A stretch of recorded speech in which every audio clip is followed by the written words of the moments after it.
last time when I looked at it, we had too much of the lights up above, so we wanna get the top, but we don't wanna, it's better to get the lights.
Good evening. Everybody have their name tags?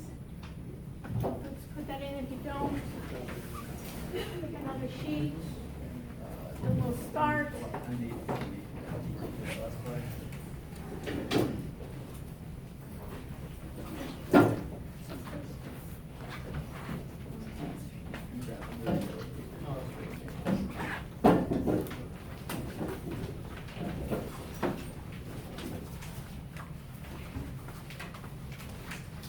Okay, so today is Wednesday. Let's see if I can get markers. This is much better. It's Wednesday, February 21st, 2018. And what are we going to cover today? We're going to be covering data,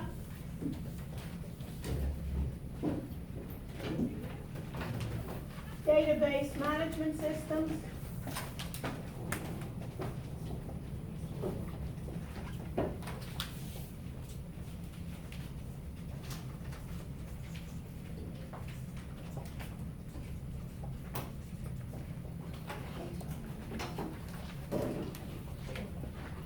we're going to be talking about data warehouse,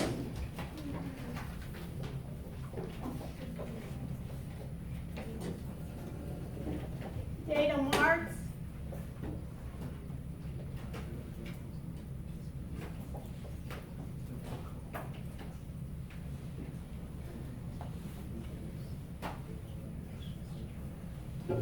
what we call big data, and its analytics,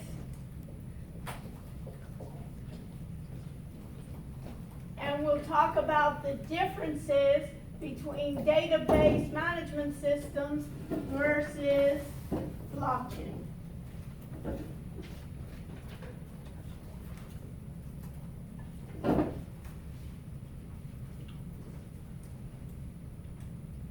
We plan to have 3 speakers tonight too, that are coming in, basically those that are dealing with blockchain and implementations of that.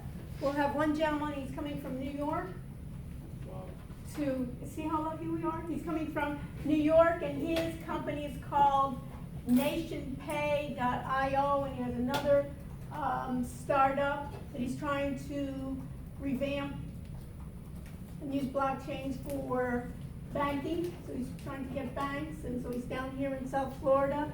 And it was supposed to be, I convinced him to stay a little bit to talk with you. We have another company that is doing blockchain development work, and they're based here in Coral Gables. They're called 8Base. They're based in Coral Gables, and a lot of their development team is in Russia. But they're based here, and they have founding from some angel investors and some people that have been doing healthcare down here. And then we have someone else that is trying to set up a website and a whole infrastructure to rate different ICOs and currencies, and they're based in Russia. His English isn't that great, so I figured the other Russian, whose English is much better, I got them together so he can kind of like be their translator. So it's kind of like, you can see how it's kind of like teams. And it's interesting that you can see that this is kind of like the new technology. So I wanted to get us into the databases, and all of a sudden you think blockchain is also data, right? So what's the difference between the blockchain and this database? So we're going to work on that together. Any questions before I begin? Anything that we need to do? Next week, I'm going to devote the majority of the time for a review for the exam. So everybody will not be surprised. I won't have any issues on. I may not know all the answers, but it won't be, I looked at that exam, I had no idea she was going to ask me that. Is it multiple choice? It's going to be 2 parts. It's going to be multiple choice like the quizzes. I'll show you. I'm going to try to put online also additional questions for practice questions for you. And also the second part will be open-ended. And it will be topics that I'll go over the possible questions for it, but you can rest assured it will be things like on blockchain. Remember the articles that I had you read about blockchain? And another one will be on the automated trading systems that we did. But I'll go over those questions with you for next week. But what I would like you to do for next week especially is to review those materials. I'm going to give another quiz today, but review all that material, and those that you have questions for, bring it up to me and say, you know, this is an area that I don't understand, or we can do it so you can kind of do a review sheet of these are topics that I'm not quite sure about, or I'm fuzzy on this. Can you explain it to me? Right? And then some things that you bring up, I said, don't worry about it, or this is what you need to know. Okay, does that answer your question? Good. Okay, so let's begin here. I'm broadcasting where I'm broadcasting. You can go. I'm having some issues here. There's always issues, right? If there's never a class, if there's never an issue. I'm broadcasting this. The link is in steemit.com. Where? At the cycle. PSYCHCO. Later on, when we're thinking about your projects, what I want you to think about is one of your projects can be on blockchain and applications to blockchain. Some of the ideas that you have, you can review what's available there. You can propose, like some of these other companies, what you think you want to do in the future, or you can do those of you that are interested in more of the strategies and automated trading systems, you can take that as a project and expand upon that. Look at different strategies, import. I showed you right before how to import additional strategies. You can do that for your project.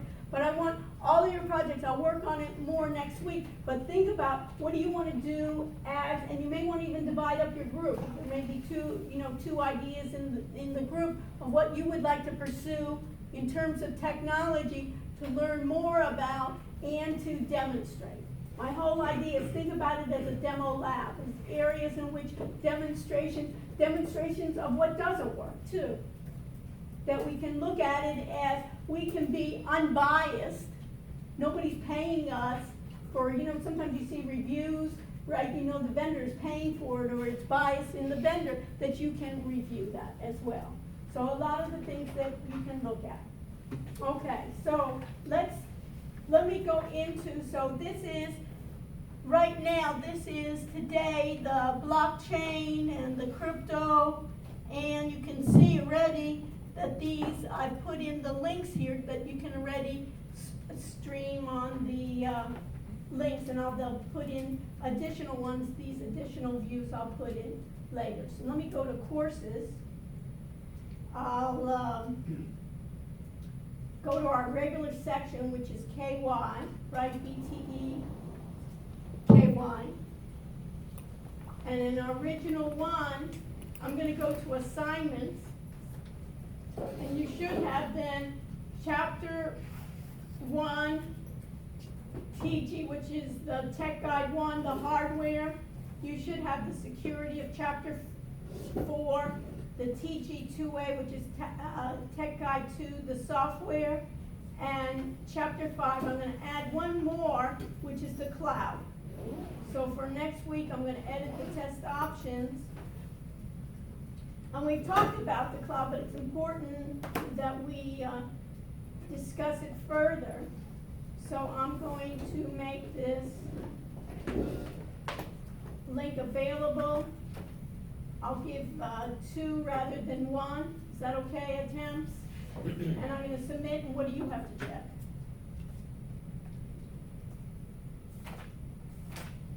Is it there for you? Perfect. Okay, so we are working as a team. We got that back. Who is that?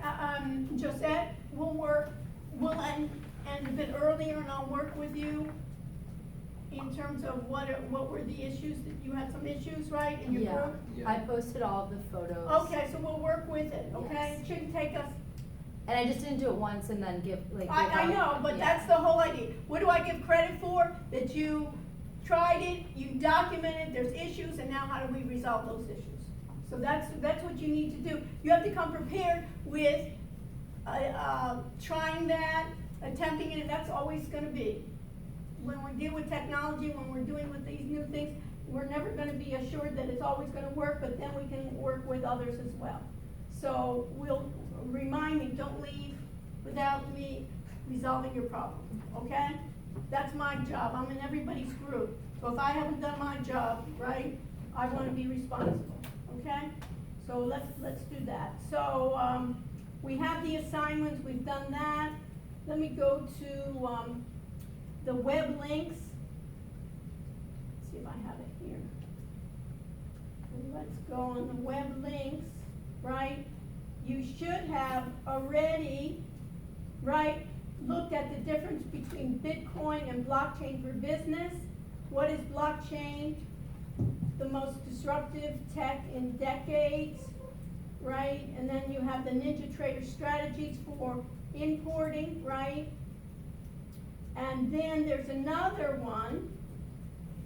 Click on that last one, which is blockchain technology, a very special kind of distributed database.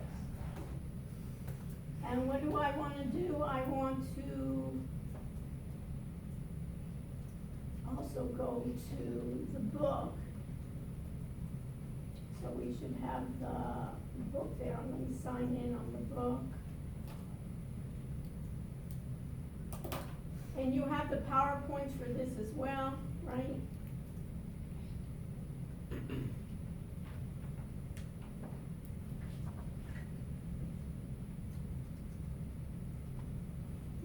And then this is about data, and we'll talk about data. And open up that link too. You see that in the web links? Did everybody see that in the web links? That I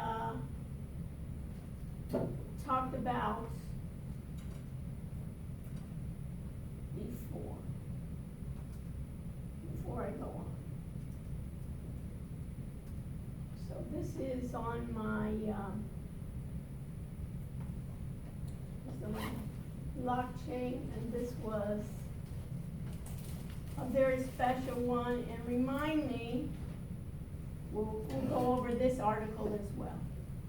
But before we go over this article, which says blockchain technology, a very special kind of distributed database, we have to understand what a database is. Everybody agree with me? So let's start together. So is there an eraser here? I guess so. Huh? So I have an eraser. I'm ready to go. So everybody understands the concepts that we have? I'm going to start. So let's, first of all, before we get to even a database, let's think about data. We know that we're inundated with data. We do not have a lack of data. Everybody agree with me? There's data everywhere. When we even talk about, when we did our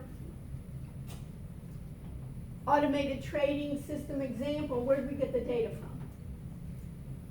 Data feeds. Where's the data from? Stock data. Where can you get stock data from? Tell me what databases you can get stock data from. Google. Type in Google, Yahoo Finance. You saw that we got it from where did we get our data feed from? Kinetic, right? End of day data. You can get from a number of different data sources, right? So you can get data. The problem is to analyze that data to make better business decisions, right? All I want to do in business is do what? I want to either increase my sales or decrease my cost and increase my profits. That's what I want to do. If I'm winning, I'm okay, right? If I'm losing, it depends on, I'm going to have some limits of how much I'm going to be losing, right? So this is an area in which I want data. But let's think about an example that we all know about. Not everybody knows about stocks, right, Joseph? That's kind of new to you. But what do you know about? A university, right? You know about a university. And what data do you know about? And in university, you know your data, right? So let's think, where in the university do they have your data? Admissions. Okay, so admissions is one. Who else? Just said you're on a roll. The school you're in. Okay, so what school are you in? Business school. Okay, so we'll just say business school. Okay, BS. I didn't mean it that way, right? But we're saying BS. Okay, business school. Okay, what else? Those the only two? Health center. The health center. When did you go? Who else? That's your data. Huh? GPA? What? GPA? GPA? But who has that GPA? What division in the university has that? Registrar. Maybe the School of Business does. What else? Who else? The registrar, right? That gets your degree. Who else has data about you? Anybody live on campus? The housing. Housing? Who else? Advisor. Anybody have, right, my advisor? Who else? Anybody else have my advisor? Who else? What else? Anybody belong to Organizations. organizations, right? What else? The library, what else? On campus. Admissions, I got admissions, I got registrar, I got housing, I have the health center, I may have the wellness center, right? I may be in a sports team, right? That have it. I don't have any more board space, so we're gonna leave it at that. Okay, so let's think about admissions, Josette. What information do they have? What data do they have? They have your transcript from high school. Okay, but even before that, what do they have? Before How do they, that, yeah, before your transcript, what do they need in terms of data? your name, Okay, and in the name, how is the name done? They have first name, right? last name, Last name. So I have last, what else? I have address, birthday, I have city, I have state, right? And then when I have zip, right? And then what do I have? I have date of birth. What else? Social security number. I have a social security if you have one, then I have a student ID, right, that they gave me, right? Email they gave you. Email they gave me. And then in admissions, they probably had then some things about my transcript, right? So I have in terms of the school I have, they may have in admissions, right, my GPA here from my past, right? They may have some courses, right? I'm just gonna put it here. Okay, the BS, the business school, right?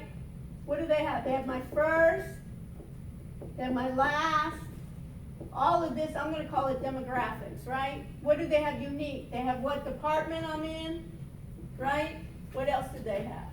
Here probably I have to have gender too, maybe male, female. Sometimes they may have, right? I may have gender.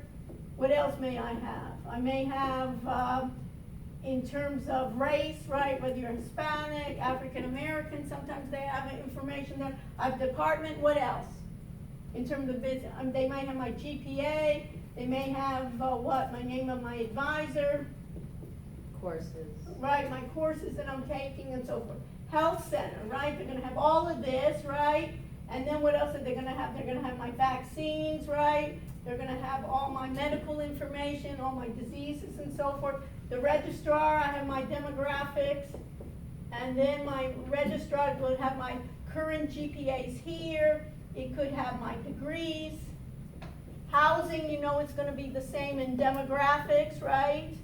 And what's it gonna be unique there? The dorm I'm living in, it may be any restrictions I have with different diet, let's say, and it may have what, my roommate, my advisor, and then it may have what's unique about the advisor, it may have then my major here. Anybody see any redundancy? Did I make my point, Uday? You see how some data. So let's say, Uday, where are you living now, in general?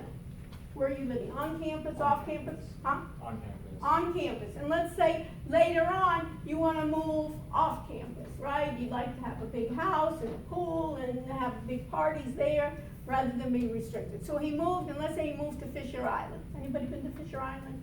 Right? So he moves to Fisher Island. It's nice. He has to take a boat back and forth, but he's used to it, right? And if he moves and he changes addresses, where does the address have to change? In one place or day? No. All of them. And what's the problem with that, you think? It's Huh? hard. It's hard to do that Why is it hard? because you have to change a bunch of things. But let's just think about it. Let's say it's not so hard, right? You give me the address and there's gonna be one data file here I'm gonna change, one data file here. Let's be more articulate rather than hard. So what do you think, Nico? What's the problem with him? Uday, you're gonna be in charge of all this. You're the big IT director, right? And you're gonna have to change his address. What's the problem with him submitting his address? Uday doesn't even know where all his data is, so you can say, Uday, why don't you change it, right? What do you mean, when he changes address? Yeah, when he changes the address, what's the disadvantage of having his change of address in the system? What can happen? Tell me what can happen. Perhaps since I'm guessing they recognize more people that live on campus.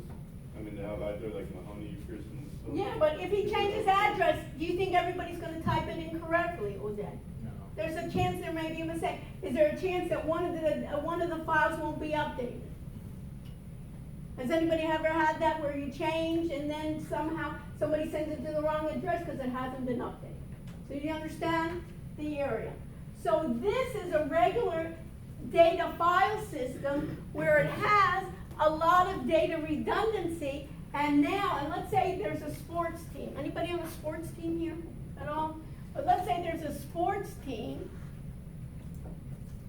right? And then let's say there's tennis or something, the tennis team, and then we have all these information. And let's say somebody comes to me and say, you know what, I want to make a query. What's a query? It's asking a question. I want to make a query and find out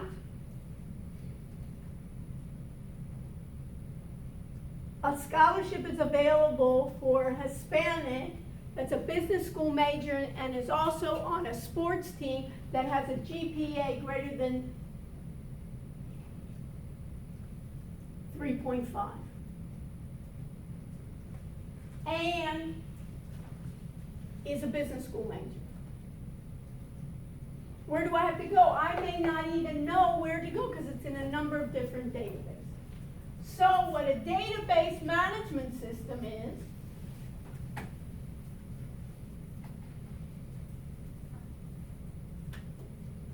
is a way to manage my data to be able to answer what we call queries. Or we can query or ask questions.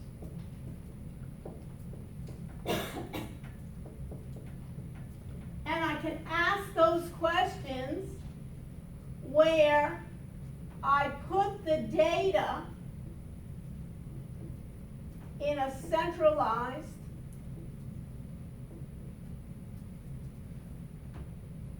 place called the database. And then I can have different departments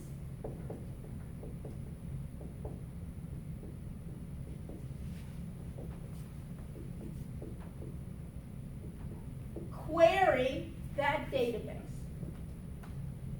So what's the advantage of this? So if I need an address change, Uday, where would you, how many times would you have to update that? 4 times. If all of my data is centralized, how many times would I have to update One it? time. One time. So the advantage is what, Uday? The advantage is that I have my data in one spot, and then when I make changes to that data, it becomes more efficient and I don't have to worry about the other places. What's the disadvantage? Bill, what's the disadvantage to that? All my data's in one place. It'll be more susceptible to like hacking. One is it's susceptible because I know now where all my data is. Remember even we talked about that crypto kind of things where they went to that one server and was able to hack it. So I can hack that database. You remember Equifax? Did we talk about Equifax here? Let's do some work. Work together with Isabel. Type in Equifax. Equifax hack. It's The crisis. Equa.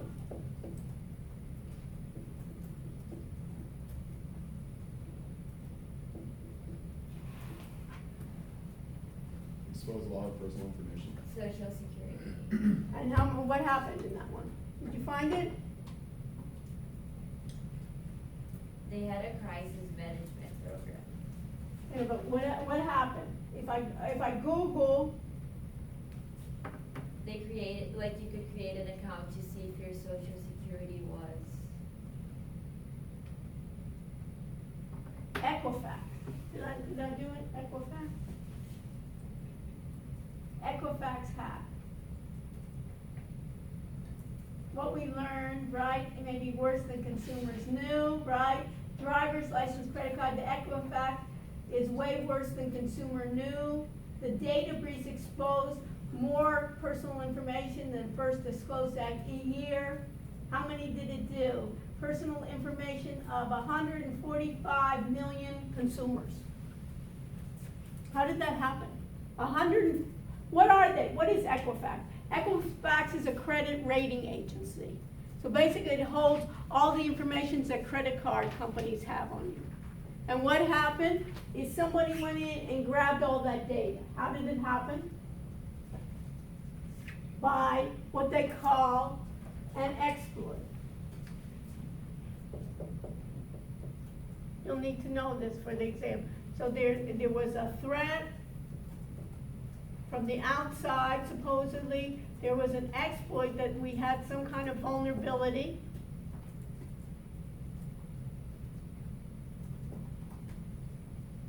And what happened in the vulnerability is there was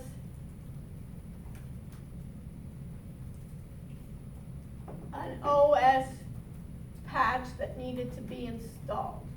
And what does OS stand for? What's OS?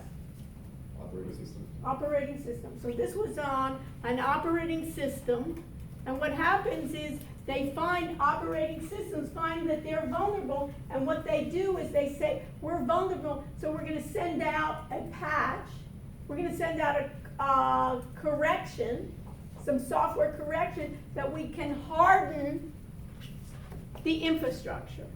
So basically, it's as if we say, we have an open window there, and now I'm gonna tell you, hey, I got you a lock here for this open window, because people can come in through this open window. They had consultants that told them, on this server, on this computer, you are vulnerable to attacks. But you can solve that by installing this software. They were told in January. So was it done correctly, you think, Madeline? No. Or else 145 million forfeit. So somebody told them to do it. It's almost, and I hate to even make the analogy, but everybody heard that horrible thing in Parkland, right? Happened with in the high school, where they said somebody sent in a call to the FBI, and what happened to that call, nobody knows. It kind of just sat there, or somehow it broke down in the systems. So it's even, in a way, this hack or this exploit was not done by this OS patch. And what ended up happening in the OS patch was this was a publicly traded company. The publicly traded company, they were aware of it. The patch was announced in January. In June, the board sold their stock. In, I think it was around August, they announced to the public that they were hacked. So do you think there's a coincidence that they sold their stock in June? What do you think happened, Phil? They realized and sold their stock. They stole their stock. Is that legal? No, they say that they had to buy, just a coincidence, they had to buy houses and things like that, right? But that was part of the problem too. So they didn't tell the consumer, and then they announced publicly in August or a couple months later that they were hacked. And then they, repaired it. So they repaired it too late. So this is the idea of what we talk about is a centralized database system. So what you need is what they call data governance. You can put that in your notes here. Basically, data governance is assigning who is responsible for the data. You have owners of the data. So in data governance, for instance, you need to follow up, just like we were doing before. Josette, when I said, I put in NinjaTrader in the lab, right? We needed to follow up, right? And see, even though it was installed, right? Everybody saw that it was installed, but no one went in the next step and said, does it work?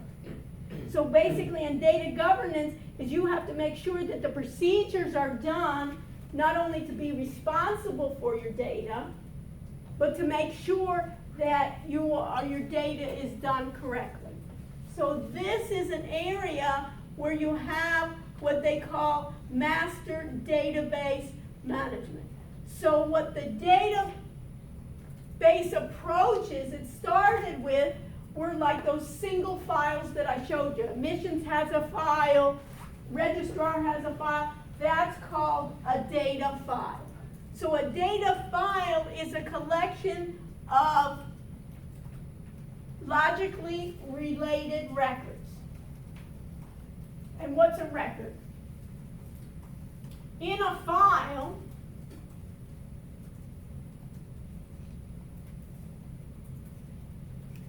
basically what you have is you can think about it, each row is equal to a record.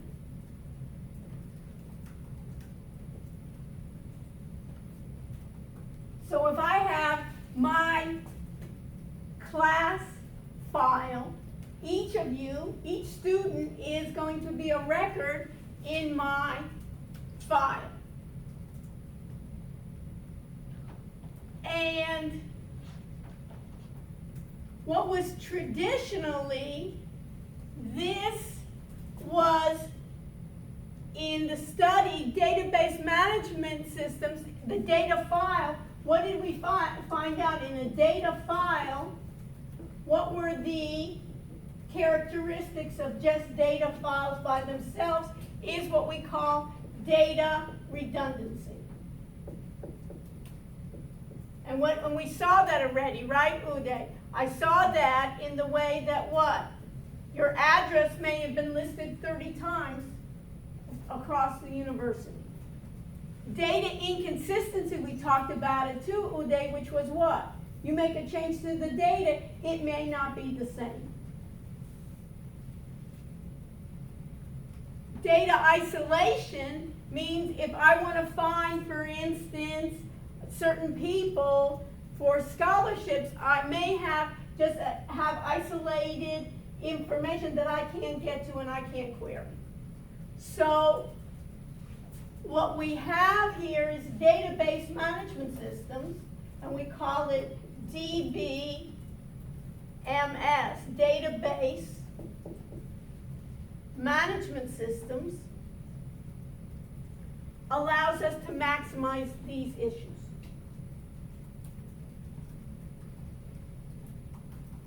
And when we talked about it, we talked about, if I ask you what is database management system, what is its weakness is its security. So we know we have to have backups, and we know that we have to harden it, I call it harden, or secure it, to make sure that I can rely on data integrity.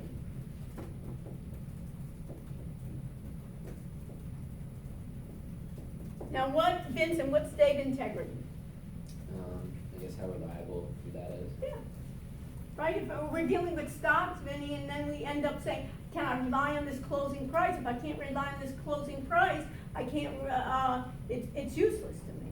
So I want to make sure that I have this data integrity. So these are areas we've talked about it. And then they talk about the data hierarchy. The data hierarchy means basically from top to bottom, really how data is put into a computer. The smallest amount is what we call a byte. And what is a byte? Smallest amount is really a bit. That's right, like an off and on switch. So if I look at Luca and I want to have a byte, how many bytes are in the name Luca? 4. L-U-C-A. I have 4 bytes. This is a character, and the field would be first name Luca, right? And the record would be your entire thing of Luca, your first name, your last name, and if it were my file, right, it would be test 1, test 2, project, your grades, right, the final grades and so forth.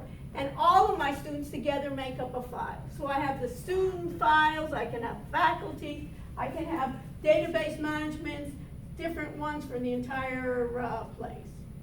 Then they talk about something called relational database models, and they talk a lot, but this is what a relational database model is. Everybody know a spreadsheet? A relational database model is like a table. So you can put in your notes here, when they talk about relational databases, it's like tables. And what is a table? A row is called a record, and a column is called a field.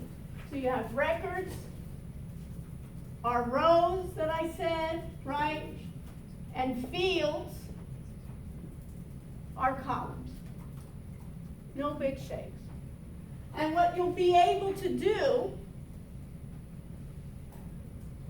in tables is when you're going to be looking at it, you're going to be just looking for each table.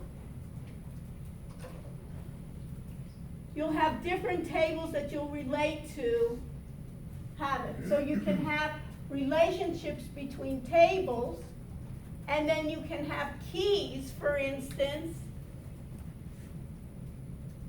to find information. So for instance, the primary key. A primary key then is something that is unique to a student. So a primary, give me an example then, for your student file, what's gonna be the primary key? What's gonna be unique to you? It's not gonna be like, Julio Gonzalez may be here, right? The ID. Which ID? C number. Your C number. So why don't they use social security number? It's personal. One, what else? Does everybody have does everybody have a social security number? It's for the United States, right? So not everybody has it. So they're making something unique, and also they want to make it something that we have here secure. So in this case, that primary key can be unique. The secondary key, it does not have to, identifies information, but does not have to identify complete accuracy.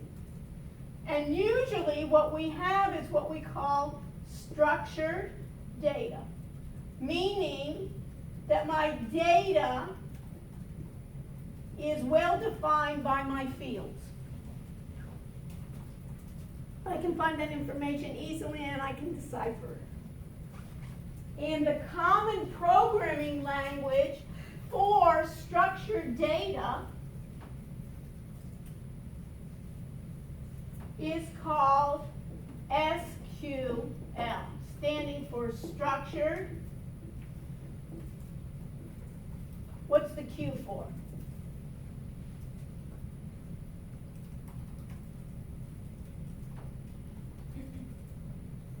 What did I say you want to do, ask questions to a database? What did I say it was called? Query. Wow, what a class. And I said it was some kind of language, so what's L stand for? Oh, wow. Public exam, huh? And what is language? What does the L stand for?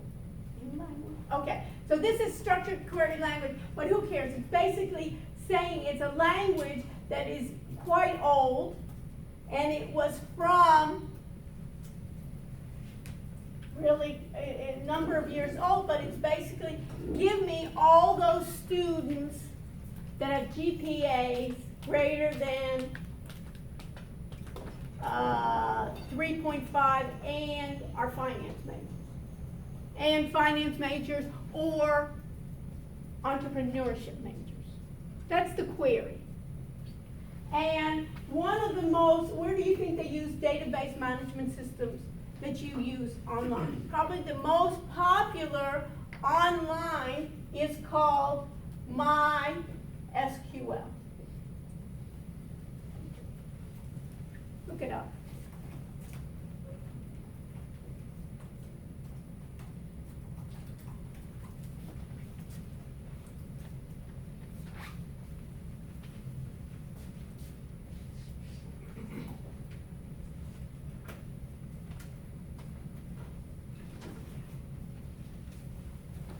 What are we on? Anybody find it? Look yourself in the thing. What do we find? Zach, what do we find? It's an open source relational database management system. Okay, so we start with that. Open source means what? So he says it's an open source. What does an open source mean? Open source means what? Besides free. A lot of things are free. The air is free. You know what I mean? Anyone can access it. Anyone who can access it, they can see access what? The data. The code, right? The programming code. Open source means that it's programming code, so it means that some ways if you want to modify it, you can modify it. If you have programmers that know, they can modify it. Okay? So where do they use database management systems? Anybody shop online? Right? Anybody shop, let's say Amazon, right? What, do you think they have a database management system? Right, they do. What do they need to do? What kind of information, Madeline, do they have on your database, about you and their database management system? What you bought and what you did with it. Right, they keep track of a lot of things in their data. First of all, they have your name, they have your address, they even have what else do they have? Credit card. and credit card information, right? Then they have a history of what you have. Then based on that history, a lot of times they give recommendations. How do they get that? Based on their database management system, they can do correlations. People that buy similar things, you can buy this, they can make recommendations. All of that is done on a database management system similar to a MySQL. That's what they need in the back end. So anybody of you that want to be entrepreneurs and I say, hey, I want to do some apps or I want to do something, is a lot of times if you want to collect that data about your customer, which you usually do, right? And you want to keep track of it, you need some kind of database management system. And a lot of times they call it the back end. Because in that way, that database management, and then they can do queries.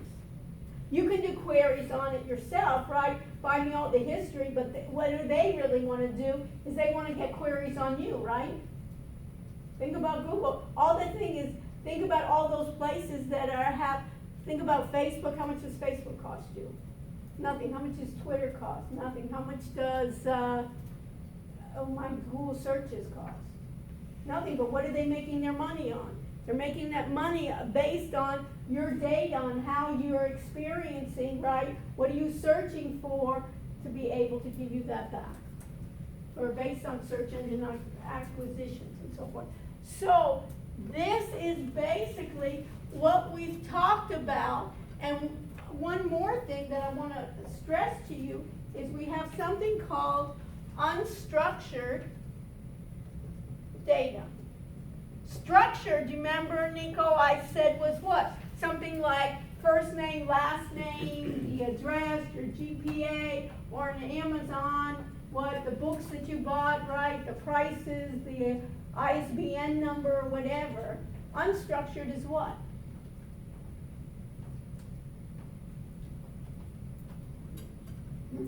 The opposite. We have to be a little bit more articulate than that, but it is.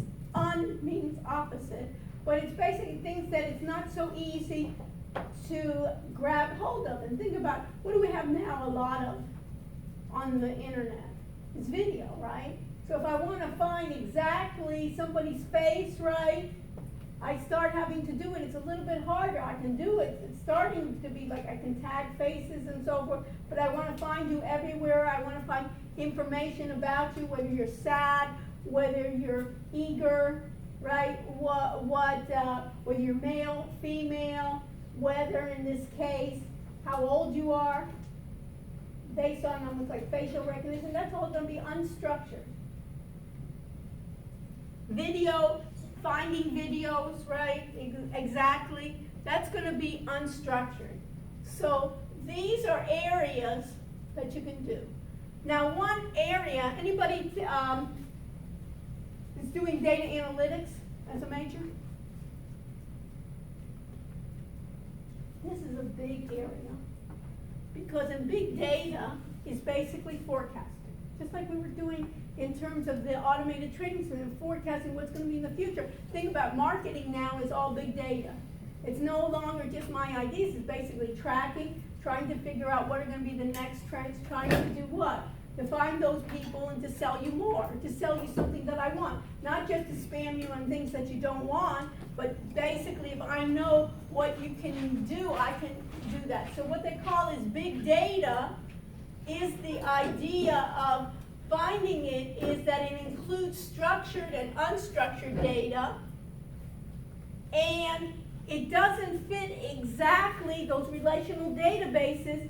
And many times with big data, we have something called data mining. And anybody here AI? What's AI stand for? Artificial intelligence. Artificial intelligence. Those are the two big areas, right? And what does that mean? It means that I'm trying to find patterns in my data that either I wasn't aware of, or there's so much data there that I can't comprehend that. They're doing it in medicine in what? Like the genome projects, trying to do personalized medicine, trying to find exactly areas in which I can give you a different, if you both have, God forbid, if you both have cancer, I can treat you differently than I can treat Gabrielle. And why is that? It may be from your genome, from your genetic makeup.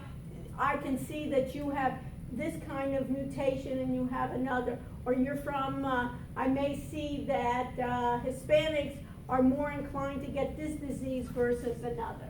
So I'm able to do this data mining to find patterns.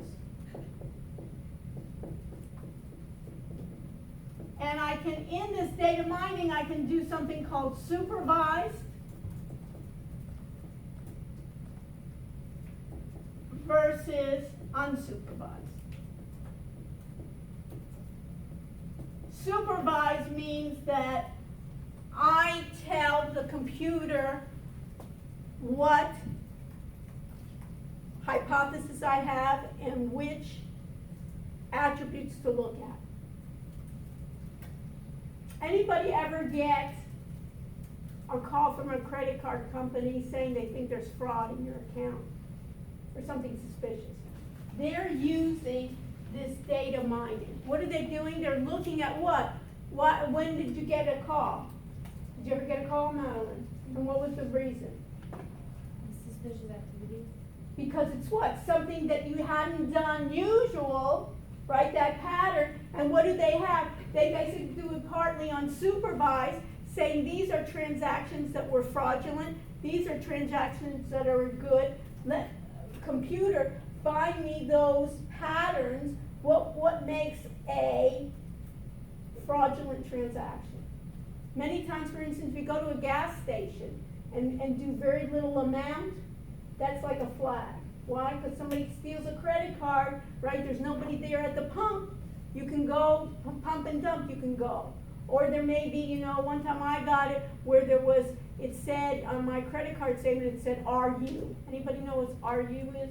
Rubles, right? I wasn't in Russia lately, you know what I mean? So I didn't buy that, but that was a flag. As soon as I said, I see rubles, they should have picked it up. I had to call the credit card company and tell them, I see RU. They shut my card down in a second. They didn't ask anymore. So you can see that they do that data mining, and now in artificial intelligence and in fintech, right, it's basically looking at those predictions and basically trying to find the patterns. So the big buzzword is if you want money and you're a startup, besides saying blockchain and crypto, one of the big things is to say, I'm going to be using AI intelligence that I can have the computer do things that a human being will be more difficult to do.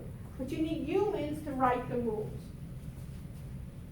Okay? So these are defining the characteristics of big data. You can issue basically big data is dirty. What that means is that the data is incomplete. I don't have the right, I don't have all my data available to me. A lot of times people spend more time on that than anything else. And there's something called Hadoop. Anybody hear about that?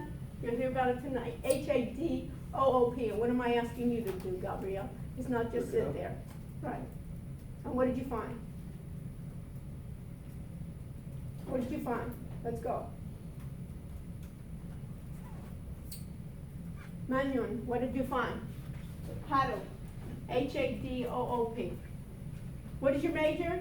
Accounting? This is going to be really big because what do they want? In accounting data, what are they going to be doing? Now they're going to be auditing and they're going to be looking for fraud. So basically I'm going to be looking for fraud in my ways. So who found Hadoop? It's on Apache Hadoop. Right. It's an open source software framework used for distributed storage and processing of databases and big data. Now when you read it, doesn't it start making, you see the commonalities of that, where before, who the heck? It's usually open source, right? Meaning that a number of people in the community can make changes to it, improve it. And then what did they say? Distributed databases for big. Processing of data sets of big data. So Excel wouldn't do it. Think about Excel on super steroids, right? To be able to process my data. So I'm going to have it large data, so I'm going to have it unstructured data. I may have it in videos, I may have it in two ways. So those traditional relational databases won't do the trick as well, so they're using these things called Hadoop. Okay, so you can read through this, but I just wanted to show you. Did that help? There's so many terms here that it's basically, if I think about it, Isabel, it's basically using data and how do I get answers to my problem to be able to make better decisions. That's the whole area, and that's going to be prevalent anywhere that we're going to use in technology. And then let's look at the link. Did you remember I told you let's look at this link on blockchain technology then? Blockchain technologies is, this person says, some people still ask me when to use distributed ledgers rather than standard distributed databases. So let me tell you what a distributed database is. Remember when I showed you that one example where I had the database Uday in one place? Right? Remember this one?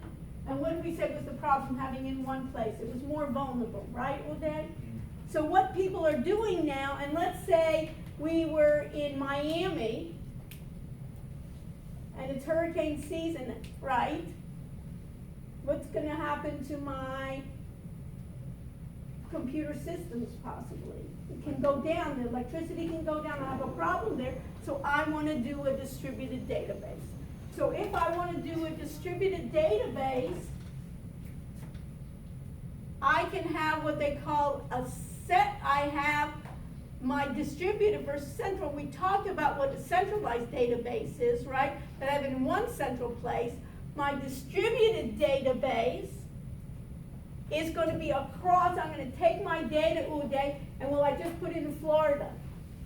I'll put it in California, I may put it in Europe, I may put it in Asia. I can have it. Do you think Google has its data all in one place? No way. Amazon, no way. They have farms in different places. That's what they call distributed databases. And when we talked about peer-to-peer, distributed SQL, you remember I talked about the distributed, they're warehouses, data warehouses that do it. Basically what data warehouses are, they're a place where data is stored, and I use it, you can put that in your notes. A data warehouse is a place where I don't have my current transactional data. A data warehouse is where I do not have my current transactional data, but it's a place where I store my non-operational data to basically do studies on. To do like data mining studies, to do AI studies, so I can use my data that it's not going to interfere with my day-to-day operations. And then they talk about Hadoop that you guys know, and there's something called NoSQL that means not only structured. You remember, Nico, that we talked about non-structured? You'll hear now people are using NoSQL. Don't worry about this. And distributed ledgers. And I'd like you to read through this and next week come back to me and ask me questions of what you don't understand about this article. Because you can see here they start talking about Ethereum, which is another cryptocurrency, right? And they talk about distributed ledgers and ledgers here. So this gives you right here is an excellent chart. You can see it, you have the link, right? Where's the link? Where's this link? Josette, where's this Web link? links. Huh? On links at where? At the very end, right? At the very end, and you can see here a centralized database management systems. You can see here we use the thing of SQL, MySQL, Microsoft has one, IBM has one, Oracle has one, and then I have in distributed data managements here, they're not all attached to a common CPU. And what's a CPU? Phil? Central process. That's a unit, right? But they're spread across a network. Does that make sense? That instead of having in one place, does it make sense that it'd be more, right? You were talking about vulnerabilities, right? If I'm going to be talking about it, I'm going to be across those. And then you can see here the Hadoop, I have a distributed warehouse. And here is where I have another place of the data. You can think about that blockchain is another place where I have my data. And that's my distributed ledger, where it's going to be The difference here, it's going to be decentralized. Hi, are you here? You can come in. You can come in. Hi, You Sarah. guys, hi, come on in. Hi guys. Hi, great. Oh, So- we're having something. Yeah, but you can come in. Come on in. Hi. Did you guys meet each other? We talk. We had a call yesterday. Yeah. Okay, great. Hi. Come in, take a seat. We've got a whole crew here. Wow. We have more coming, or this is it? So, we gave an overview. First of all, I thank you for all coming. Huh? Pretty nice. We got a whole team here working, right? I wanted you, this is our class, and we were just kind of talking about, you can see here what we were trying to do is the way in which, these are mainly business students, and we're kind of talking about database management system, and seeing the differences between what is the whole idea of a distributed ledger, how does that compare to other database management systems. And what I wanted from you folks to do is I want to do like around with all of you, I want you to introduce yourselves and kind of give an overview of what problem you're trying to solve and make it a conversation of what we're going to do. And Andre, I wanted to start with you, that we can do it in terms of 8base. I know you're founder with Albert, and you can kind of, I can go to your website if you want. and I can plug in like a presentation if you want. Okay, or we can just even go through, I can go to your, Whatever. I mean, Yeah. whatever you think is best. yeah, I think, let's go to your introduce, what's your website? 8base.com. Okay, everybody can go into it, okay, so it's 8, the number 8, base.com. All right?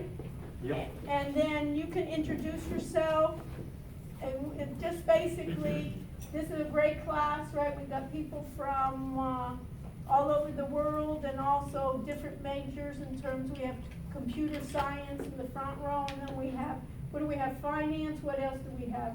Entrepreneurship, we have accounting, what else? Marketing, economics, so we have kind of like a group, and we're Yeah. kind of learning through I that. guess to make it a little bit more useful, you can Yeah. scroll down. Okay, and then introduce yourself. Like, okay. Okay. This is good. This is fine. Okay, Okay, hi guys, my name is Andre Anisimov. I'm a VP of technology of a local company called 8base. okay, We just started it about less than a year ago, so we're still developing the system, but basically the problem we're trying to solve is how do you enable non-technical people to build enterprise applications? So who knows what enterprise application is? Like, does anyone know what it means? I mean, you obviously know like apps, mobile apps, and stuff like that. So enterprise application is, let's say you go to like a DMV, or you go to like whatever business, and there is a lady, and she has a computer in front of her, and she types something in it. So most likely she's using an enterprise application. It's basically an application that allows businesses to automate the stuff, store the data, store the customers, interact with customers, let customers schedule something. Like when you go to MindBody and you want to schedule like a class, you interact with their enterprise system.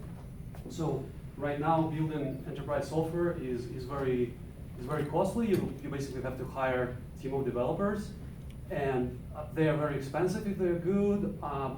If they are expensive, doesn't mean they're good. By the way, it's all like I started my business. I had previously, before this company, I had an enterprise software development business where I developed a bunch of software for casino industry here in the US. So like casinos like MGM Grand and others in Vegas, they run the software that we develop. And basically this whole industry looks kind of like this. There is like a big fancy company here in the US, it gets the contract, it then sends contract to some big fancy company in Russia.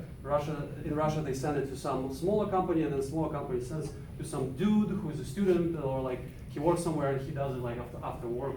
It's a real scenario that I experienced and witnessed.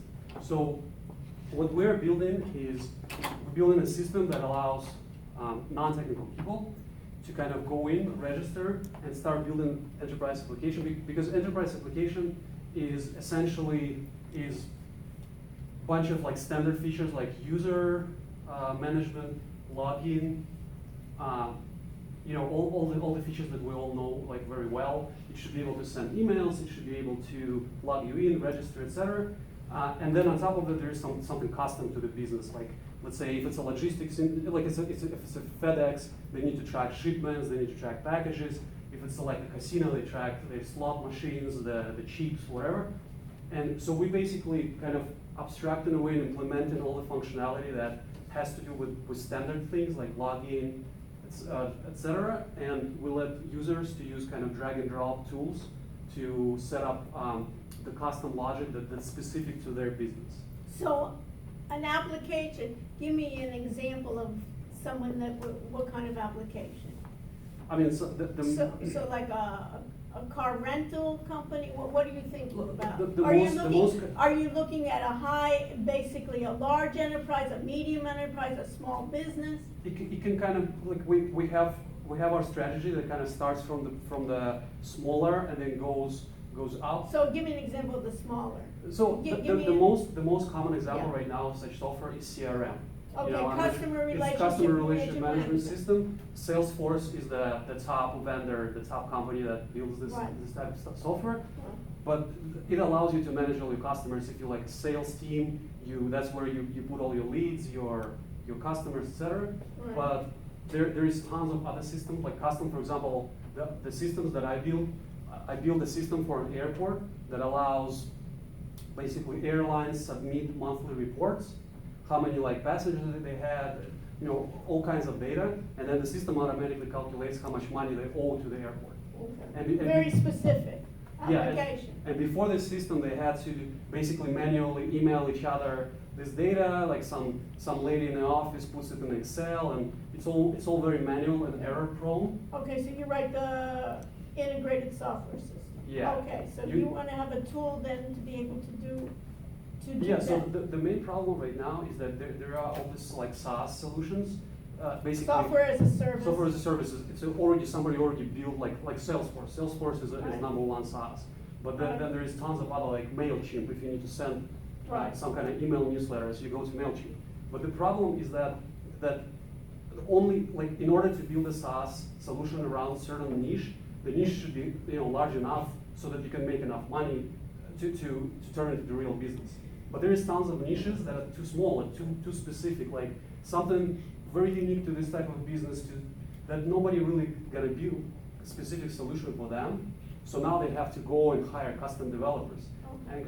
And it's just the So problem. you wanna, so the problem is in the problem of having a custom development environment, you're trying to reduce the cost of that, and you're also trying to have, and who would actually use this?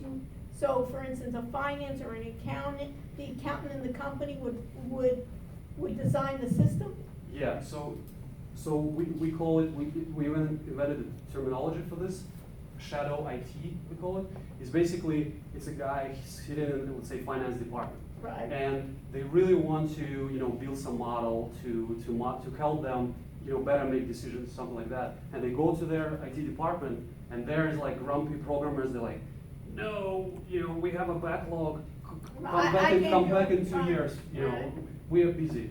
So the dude comes back to his office and he opens Excel and he starts kind of hacking together something Right, to help write them. some VBA. So that's our custom. Visual Basic, okay.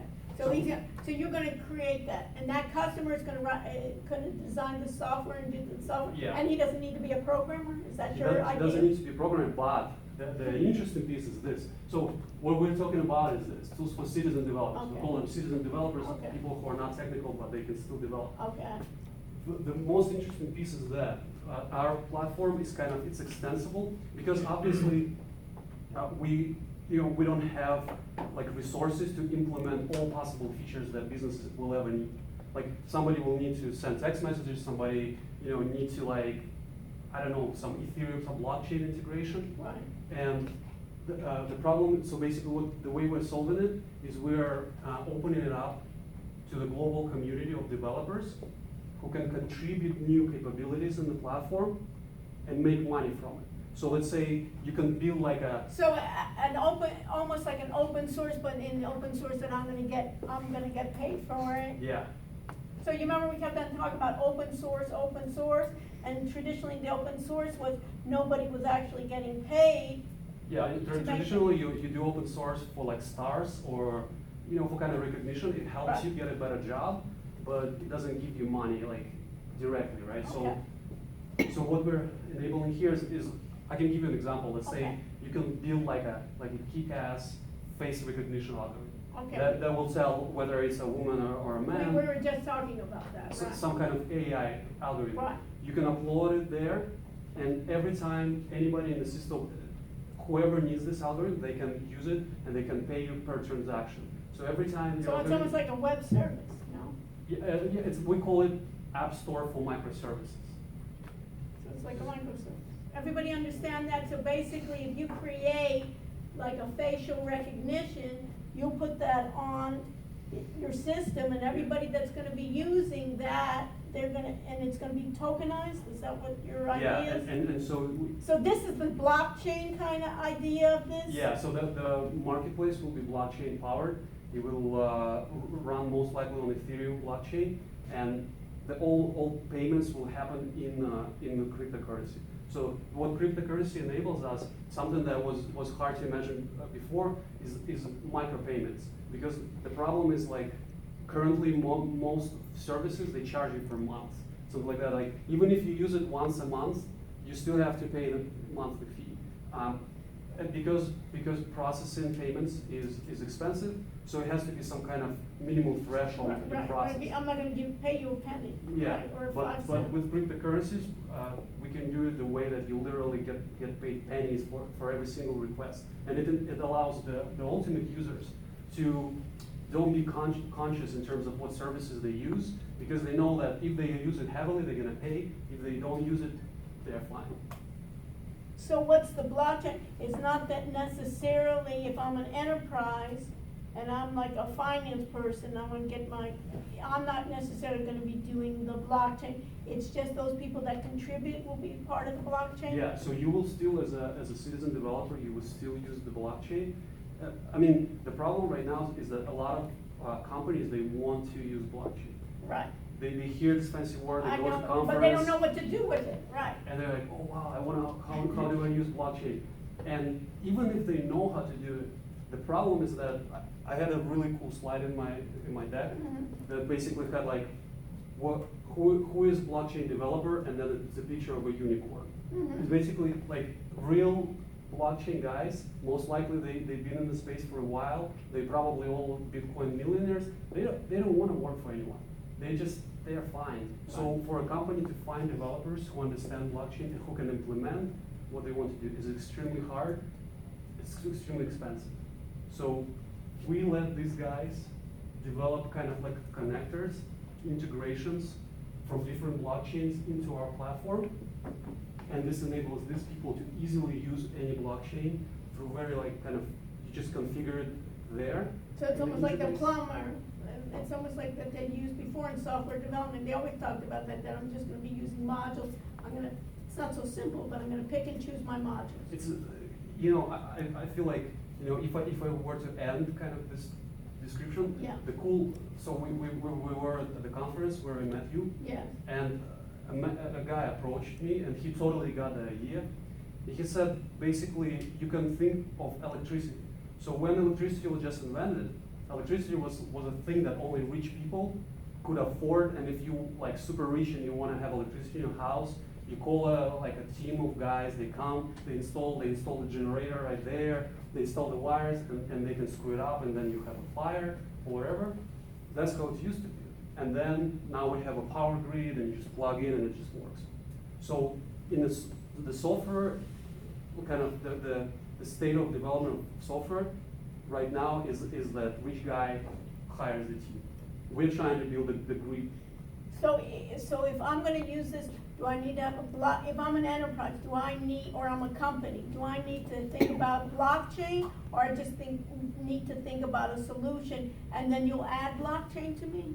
You still need to think about blockchain, because blockchain enables solutions that basically, So, but does my solution need to be a blockchain-enabled solution? Because there's certain ways that blockchain works well, if I have a number of transactions, if I want, in terms of security.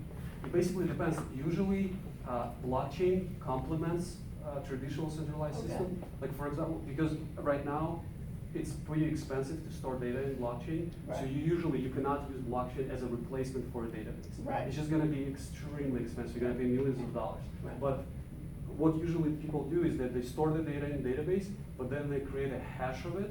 I'm not sure if you guys familiar. Tell them. I don't know. Right. If I can- I can explain it. So basically, a hash code is like a fingerprint of the database itself. In some cases, you actually could store a database on blockchain, but it would be incredibly inefficient, at least with today's chains that exist that aren't that scalable, that don't allow micropayments and microtransactions, that aren't very fast. But the idea of a hash is that you have proof that what you have that exists actually exists.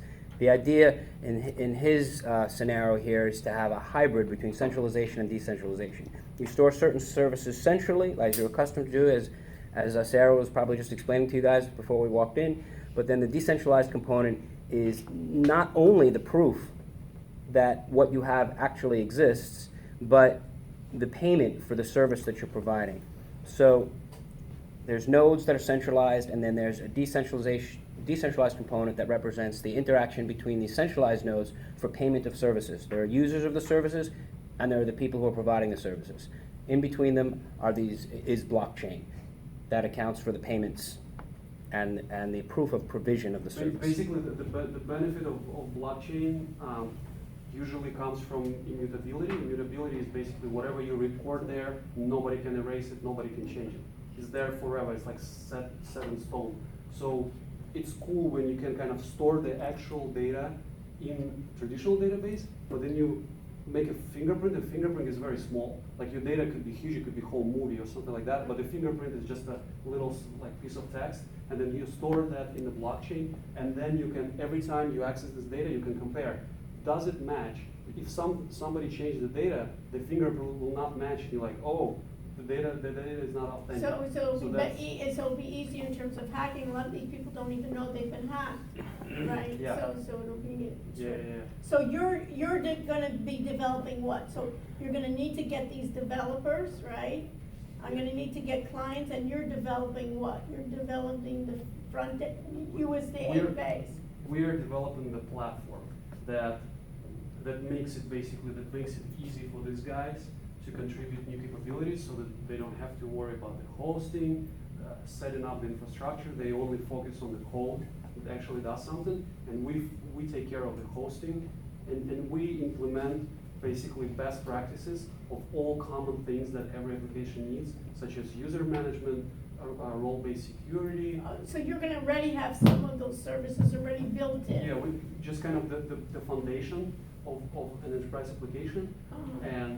and we also build in ourselves. We build these tools for system developers, the visual tools that allow you to build the front end, the UI of the application without development, just by. So it's almost like a WYSIWYG, it's what you see, they basically do. It's- It's almost like, in a way in which people now can create their own It's also- we websites actually kind without of- being a programmer. We are kind of a little bit against this. Yeah. We don't think it works really well in terms of the blank canvas approach, where Right. you just like open blank canvas Yeah, and then you right. have to be a designer. Right. We do it the other way. We let them first model the data model. So we think that every business is kind of defined by the data schema, data model they have. Let's say they have customer table, they have orders, they have shipments, whatever. And once you define this data, we kind of reverse engineer the user interface, the screens from the data, and then let you customize them however you want.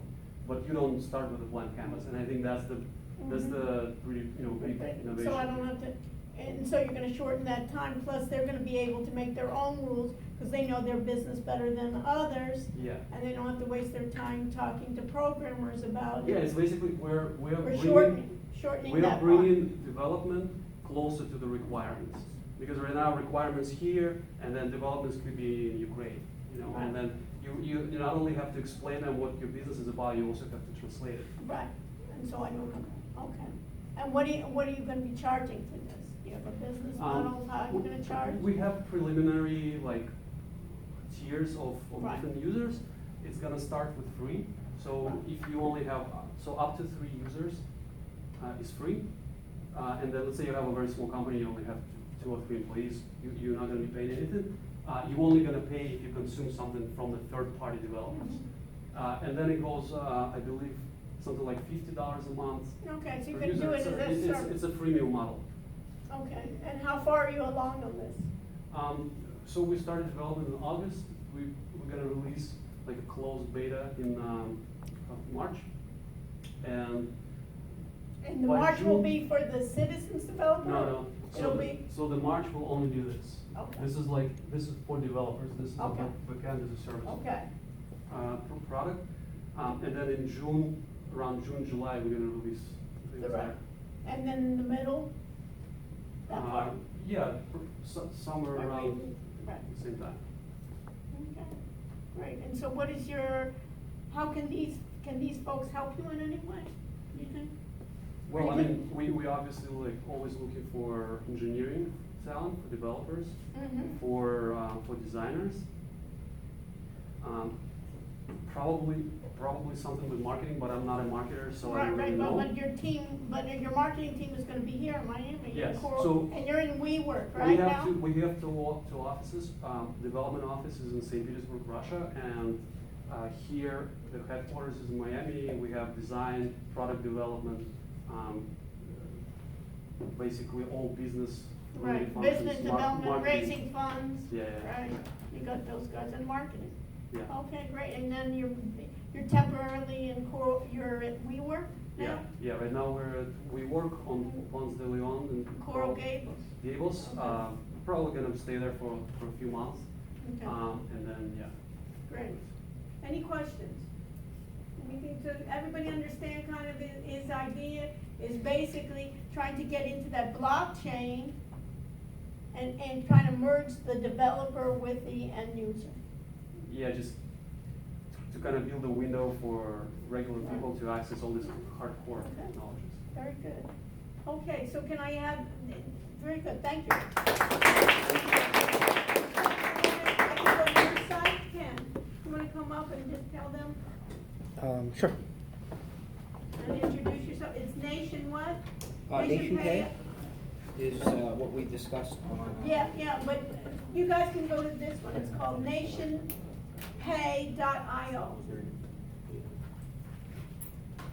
Yeah, so hi everyone. Introduce yourself too. Yeah, sure. My name is Ken Silverman. I'm the CEO of NationPay, which is a banking platform and payments network. We had a chance to discuss this a little bit on Monday. I'll talk to you a little bit. There's another class, so. Sure. Yeah. I noticed everybody's new. Tell you a little bit about it again today, and then there's another platform I'd like to discuss with you a little bit that has similarities. Both of them are fairly similar. First of all, how familiar are you all with blockchain? Like, how have you? Are you just is today like the first introduction to it, or no? Sarah's gotten you acclimated to it a little bit. So, the idea when you think about blockchain, the first thing most people think about is Bitcoin, which is also called blockchain 1.0, because it exists simply to act as a mechanism for a transfer of value from one person to another. The decentralized component is also known as a trustless system because you no longer have to depend on a bank for storing the transactions and counting on them to actually prove that money went from one account to another. Does anyone know what blockchain 2.0 is? So 2.0 is what most people just call Ethereum. It's any blockchain like Bitcoin that instead of an address representing just a value store, it can also represent what's called a smart contract, a place that a piece of software exists that can express rules for value transfer. Not only rules for value transfer of the native token, which in this example is Ether, but rules for value transfer of a custom token that you can design in that same platform, in that same blockchain. And then the smart contract controls the movement of that new currency that you've created. So Ethereum is affectionately known as blockchain 2.0. And then blockchain 3.0 is the hope, the future, that all of these tokens can come together, not only on the Ethereum platform, but other platforms that also exist that allow you to create tokens, that can all merge together in a way that, one can transact business in their token of choice seamlessly and not have to think about what's going on between them. And as far as the user goes, it's as if they're just transacting in one currency. So ideally, Bitcoin would be the total embodiment of 3.0. But because Bitcoin is so volatile with respect to every other currency and fiat, it's not quite there yet. We developed this banking system to actually solve some of the problems of 3.0. While banks are out there right now scrambling to create their own currencies, there's a very small chance that any one of them will be the victor in terms of becoming a single currency for the world to use.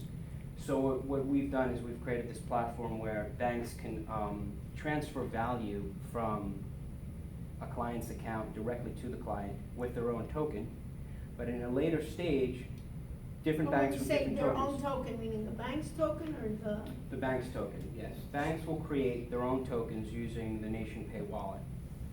So they're very interested in this because then they can transfer value directly to the client also in the same NationPay wallet. Then the client can transact with that by purchasing stuff or remitting those tokens to friends and family.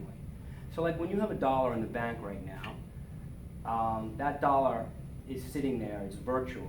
It's like you trust the bank that it's there, and the bank in turn has a promissory note with you that they agree to pay you $1 at some point in the future, whenever you decide to take that money out.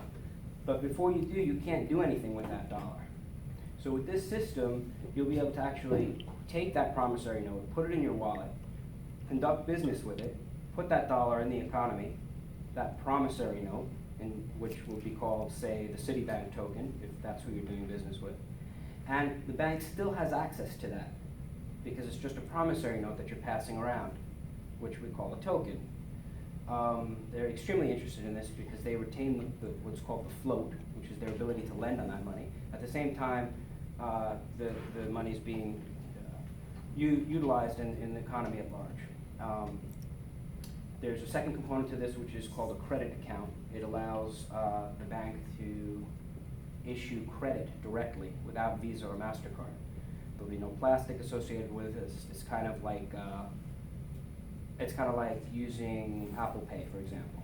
But Apple Pay wraps Visa and MasterCard, which means the fees are still the same. With this system, the bank sends the credit to you directly, which means the rates can be lower. It also means even though you're dealing with credit, when you pay the merchant, there's no 25-day wait period or 3-day wait period. The merchant has your funds right away. So as soon as you take $10 out of your credit bank account and pay for groceries, it's instant. And the merchants can then use those tokens to buy from wholesalers and replenish their stock immediately. so this is gonna be tied, so these tokens, when you're gonna do it, the bank, this token's gonna be tied to the dollar? What you- Exactly. So it's not the gonna be tokens are tied to whatever currency. So it's That's not an gonna be important like, point. I think that's an important point, because That's one of the things. probably one of the most important points. The Right. tokens that the banks issue through our wallet are pegged to the unit of currency they do business in. So if the fiat is in the dollar, if it's in the dollar, then it's in the dollar. If it's a bank that we've partnered with in Japan, then it would be in the yen. Ultimately, one can think of banks in many different countries with their own token pegged to many different fiat currencies. Yes? Sorry, not to interrupt you, but with the promise, what was it again? Like a promissory note, an IOU. Yeah, so you're saying that I can give that to somebody, but the dollar stays in the bank, so how does? I Exactly. think I'm getting lost with how it actually is getting. Well, if it got lost, that's great for the bank, right? But No, but she's getting. Yeah, I mean, lost. I'm getting lost. She can't follow. That you. I'm giving a promise note to somebody, but the dollar is staying in the bank. Yes. So how are they getting paid? Well, it's interesting. Like right now, the bank has a promissory note to pay you. That relationship exists right now. How much? Give me an example of an account that you don't have a lot of money in that you don't mind disclosing to the class. Let's say $50. Okay, yeah, $50. $50. Okay. Imagine that account Right now, that bank owes you $50, right? There's an implied relationship there that you don't have to prove unless you did, unless the bank was going out of business, right? But you have faith in that bank that they're gonna keep up their end of the deal. But it's also, the bank also is federally insured, so when Josette is going to a bank, she'll go to Citibank. One of the reasons she has trust in Citibank is if she US doesn't put more. depositors, FDIC, Right. sure. If she wants that insurance, that if it's not, if she doesn't, let's say. Bank does put- go out of business, then the government will come in and step in and make good on that. So Right. you Yeah, have that's to- not what I'm lost for. Right, right, so now let's say, Sorry. let's say you wanna give me 5 of those $50, right? Instead of giving me the $5, I just say to you, it's okay, just give me a piece of paper that says that you owe me $5. And I know you're good for it, because that piece of paper has a little bit of magic to it. That piece of paper shows me that you really do have at least $5 in that account, and that piece of paper actually locks it. So that's the. That's So that's then the I token. take that piece of paper and they'll give it to me. Well, you gave it to me, I'm the merchant, I'm the owner of the grocery store, you just took a loaf of bread from me, and gave me that little piece of paper. But that piece of paper also says, okay, yeah, you actually do have this You money, actually do have the and I will $5 in be. it. And, Okay. and the fact that you transferred it to me locks it, you can't get it out of the bank now. So now we take, double R, right? Ah. Take that piece of paper and let's cut it into a circle, and we'll call it a token now. And put the number 5 on it, now it's a $5 token. And now let's add another component to it, instead of it being a real piece of paper, it's actually, you just in your phone wallet, and you just typed a couple numbers, and I scanned the QR code, and Mind blown. pretty It's cool, actually right? pretty cool. And that will eliminate paper money then in the end, It- or not really? Well, yeah, ultimately, this could actually be what Bitcoin can't do right now. And I'll tell you why that is a little bit later, or maybe right now. Certain things have to happen for that to be the case. I believe in the end, after 10 or 15 years, Bitcoin will be the winner. And I want it to be, terrific, that's what we need. We need one world currency, where all of the goods and services in this world are actually priced in that currency. But that can't happen until the market cap of that currency is many trillions of dollars, and people start to have that mindset. Things are not priced in Bitcoin right now, and if they are, it's for a temporary period for a transaction that's going to happen now, and then people are using calculators and. And now the fluctuation is just so high. That's why even credit card companies are staying away with a credit card, because if I'm thinking about that flow to 25 days, that Bitcoin is gonna be varied so much. It's not like today I buy this shirt for $10 for that 10 Yeah. Bitcoin. Exactly. So eventually that will change. But, I wanted to be a real player in this industry. So when I talk to bank officials, like just the other day I had a meeting with the guy who's number 2 under the CEO of a very large regional bank on the East Coast, probably one of the 3 largest. I can't mention it now.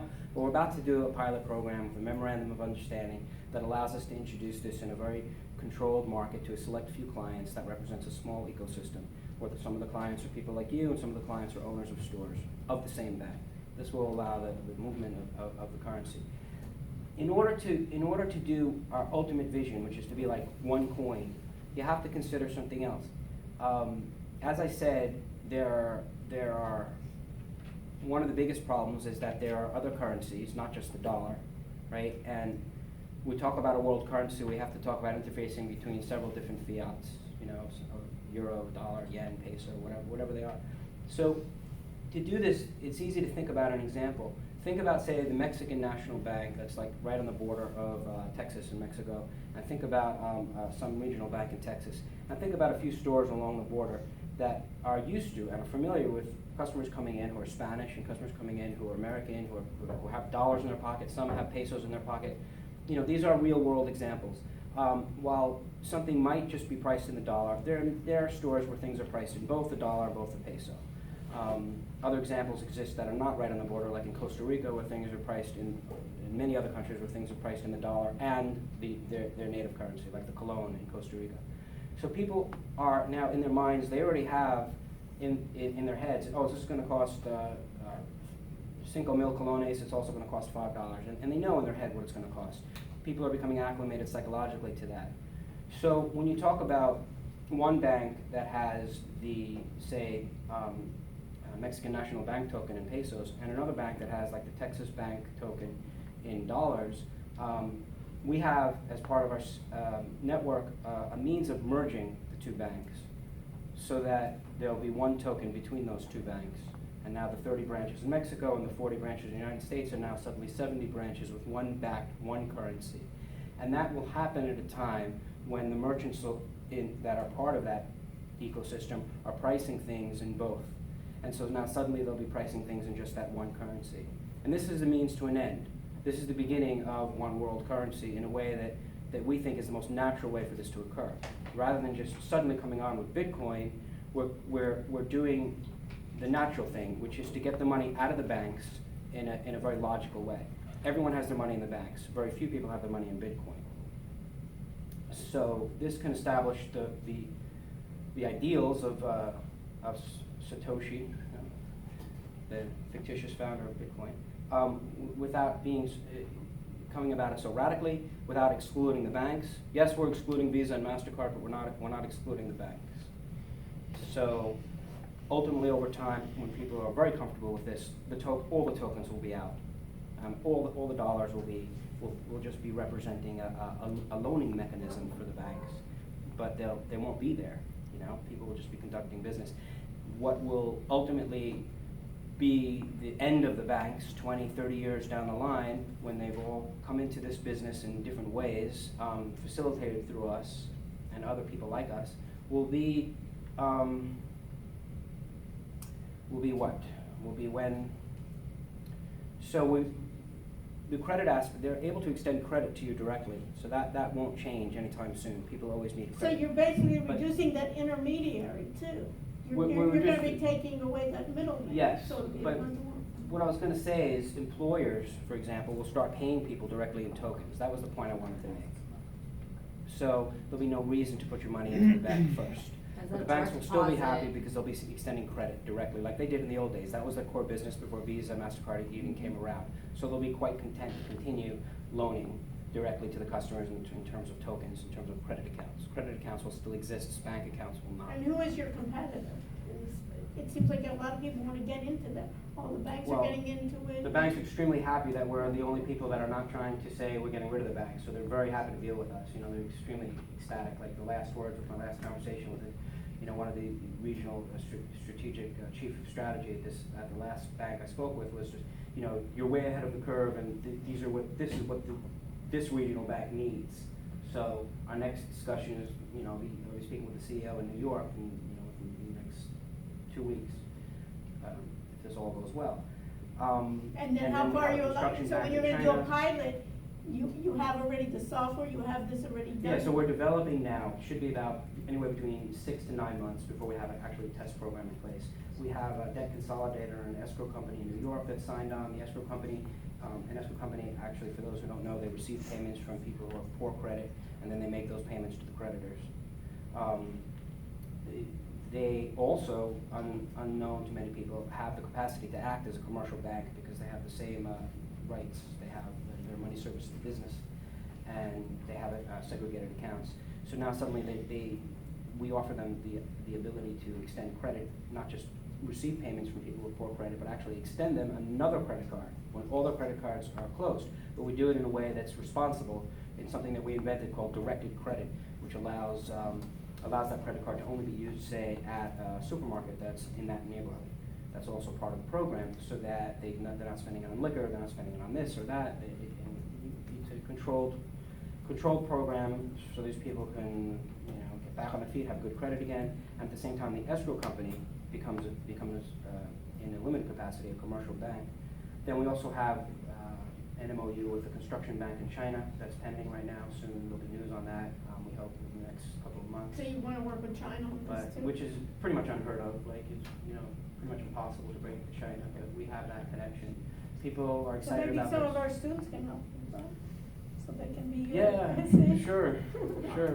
We're looking for developers always and marketing partners, and in your class on Monday, one of the guys in the class said his dad is intimately connected with the head of Parkway Bank, which is like 30 banks in Chicago. So we'll be excited to make that connection. And but yeah, front-end developers are people who don't know blockchain at all are fine. I've been teaching so many people blockchain. It's like if you are a React developer, if you know Node.js, and even if you don't, Well, most of these people are more business than. on the business side, marketing, connections, ability to attract investors, ability to speak well, just, likable people, right? Very easy to be on board in a marketing capacity in the beginning of a great company and something that you believe in, then it just goes to that next level. But sure, I'll be happy to talk to you guys about that after. I was hoping not so much to discuss this today, it just ended up that I'm doing that. 'Cause But I that's think what it's you an wanted. interesting aspect, I think, looking at the banks on it, yeah. Sure. I mean, I don't know if there's time, Yeah. but, Did you wanna, just for a minute, if you wanted? I could briefly discuss the Yeah. other platform, just to show you the parallels and, Okay, the so what is that? possibilities. It's called realsafe.co, Okay, so real, everybody can go to it, REAL, SAFE SAFE .co. .co, Yep. right. We're structuring this the same way. This is, what the other platform is, from a very high level, is a group of nodes, where each node is a bank, right? And each of those banks can easily create their own currency through our system, through the wallet, without any expertise. This is very similar, except that each node is a company with anywhere from 2 to 10 owners, and they each create their own currency. But in this case, the currency is what's called an equity token, where each unit represents an actual share of ownership in the company. And you might say to yourself, well, why do that? But the advantages are numerous. This takes full advantage of blockchain.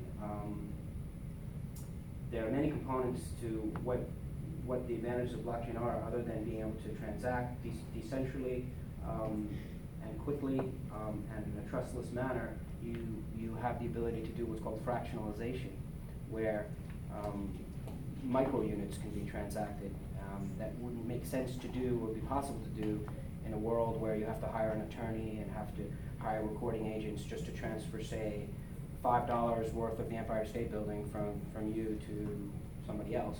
You're just not going to be able to do that. A system like this, you could.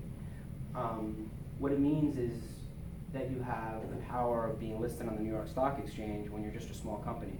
You'll suddenly gain that liquidity and that power and the ability to raise money in a way as if you had 10 attorneys working for you.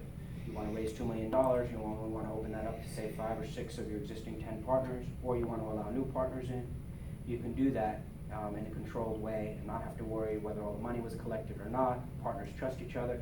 It all goes through an escrow smart contract in the blockchain, so that if the right amount of money is not raised in the amount of days as allocated in the vote that you specified through the system, then all the monies are returned. Now these monies are collected in Ether, in this case, in this example. So it's being collected in a cryptocurrency. It's being very controlled by the smart contract, which measures how much has been collected, how much has to be returned. Similarly, dividends can be paid. These are things that most people don't think about day to day because they don't own their own company. This is mainly a benefit to the CFO of any company, somebody who has to make those kinds of decisions every day. Like, do we raise money today? How am I going to pay dividends? It's like, oh my God, it's my anniversary today. I don't want to go to the bank and wait online and pay out my 20 partners their dividends this month or this year. What a hassle. It's going to take me all day. So with the system, you just pay it to one account in Ether, and it automatically gets distributed in the correct proportions. And the most important thing about the system is around tax time. Let's say you've grown your company of 500, 600 owners. You can't keep track of that. You need what's called a transfer agent to do that, which is very expensive, and there's a lot of regulation behind it. So with this system, which the state of Delaware has something called the Electronic Ledger Initiative, which I suggest you look at if you're interested in real estate and corporate law, corporate just being business majors and interested in blockchain. You would look at the Delaware Electronic Initiative, which encourages people to use a blockchain ledger for reporting purposes, so that when it comes time to fill out the 1040 at the end of the year and you need to list all the partners, you don't have to wonder who they are or keep track of it. The system will report that for you. So Thank you. that's, yeah. So, thank you. Any other questions? Do you guys have, like, for both companies, do you guys have patents on, like? Yeah, we have Yours- patent pending on the on the systems, the 'cause what movement stops? of value transfer on the banking platform. On this one, not quite yet. But we find that the patents actually in this whole industry are kind of moot almost. It's like they're good for investors to think, oh wow, it's really protected. But people in this space, the idea is just getting things out there and working with people and getting it out there. There's so many great ideas, and you can't protect software patents. Like, you know, It's harder, wh- anyway. what's that? It's It's a extremely lot difficult. harder. It used to Like, be easy. I- And do you have patents then? Do you, Andre, you have? No, not yet. Yeah, But fine. we're talking to patent attorneys, yeah, but nothing yet. Most of them say, you know, don't waste your time, and especially if it's in the public domain. So we had two strategies with this. One is to do the patent pending on some of the core concepts on the banking platform, but mostly, for most of these concepts, the strategy was just getting it out there. So now we put it in the public domain. So now anyone who wants to patent aspects that we didn't patent cannot. The best they could do is buy our company because they're like, oh, we love this idea, we can't patent it, but you're doing it, but we want to do it. And These you're- are, Right, sorry. and Ken, are you doing these both in succession, or you're Well, basically actually, doing the banking? we are one? doing them together because there's some similar software, there's some overlap Okay. in the core mechanisms, but yet they're still very So different. this can be used like for board of directors, and I can pay my board of directors through something like this, the real safe as well, no? You could potentially pay salaries, Or for the give system. them equity, you know, if they wanted to, basically. That you can do, yeah. Yeah. The idea is this is the patentable aspect of this Yeah. system. There's a voting, a centralized core voting system, and, which is also known as governance. Almost every blockchain platform has as part of its features, what's called governance, where the amount of coins you own represent the amount of votes that you have to vote in the system. It's also a way of getting around the fact that you really should be an equity token, but they say, no, we need this token, it's a utility, it's for voting. But we tied our governance system into actionable items so that you don't just vote on something, but that vote actually then converts to a templated smart contract which controls what's going to happen next, like raising money, like determining if you propose a vote that you don't want any more than 600 owners, ever, or for the next 6 months because of some regulation, or some judicial hearing has concluded that you can't have the shares change hands for some reason until it's concluded. You vote on it, and if the outcome is yes, by majority, then suddenly the tokens cannot change hands at all, or they can't be fractionated into any more than 600 owners. Things like that, things that you could not really do too easily if you did not have your system on a blockchain or something similar. The last thing I'm going to say, and I'll take other questions if there are, is just always realize, since you're just learning this stuff, that most all this stuff can be done centrally. Like, the decentralized nature of it is not essential. It's essential only for certain things. It's essential if you want to make a trustless relationship. It's essential if you want to get away from influence by governments, things like that. And there's other factors too, but keep in mind that the ultimate, what will win out in this industry are those chains that are not only well-financed, good team members, but take a hybrid approach between centralization and decentralization. Don't go crazy trying to decentralize every little action. That's all. Any questions? Any more questions?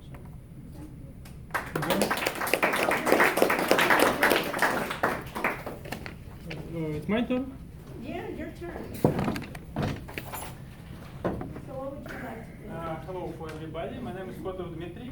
I represent several businesses in Moscow. I'm sorry for my English. I try to do the best I can. Okay. So I've got some links.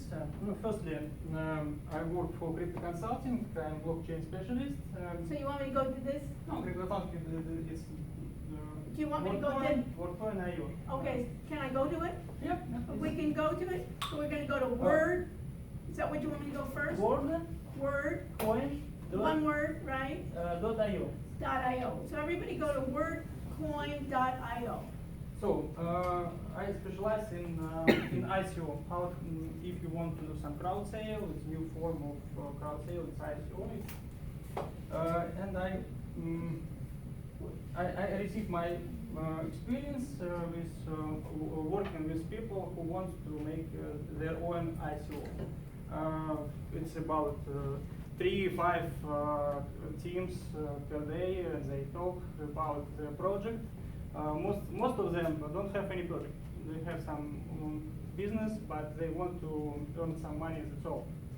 First of all, ICO is a project, and I and my team made first our ICO, and it's a WordCoin. It's a decentralized translation platform. We make about $1 million from this. You made $1 million Yeah. from this to do what? It was about $900,000. It's a translation platform. It's the next link. It's word.expert. Okay, let's go to word.expert now. Okay. Word It's like an example. I will talk about. dot expert.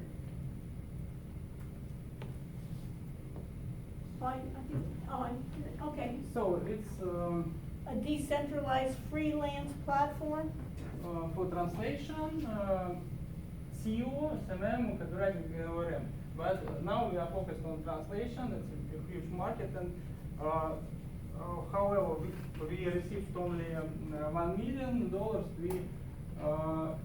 We should make only translation platform because we note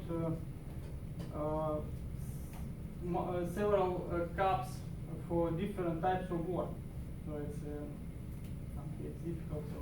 Do you want to help them? You can even tell Andre you'll be Yeah, your what translator. what he's trying to say is that they had, when they did an ICO, they had certain stages. So if we raise this much money, Yeah. we're gonna build this. If we raise even more, we're gonna build even more. So Yeah, he's it's explaining that they raised $1 million, so they're gonna build. Thank you, Andrei. It's Yeah. like Thank you. it's a That's multiple right. caps.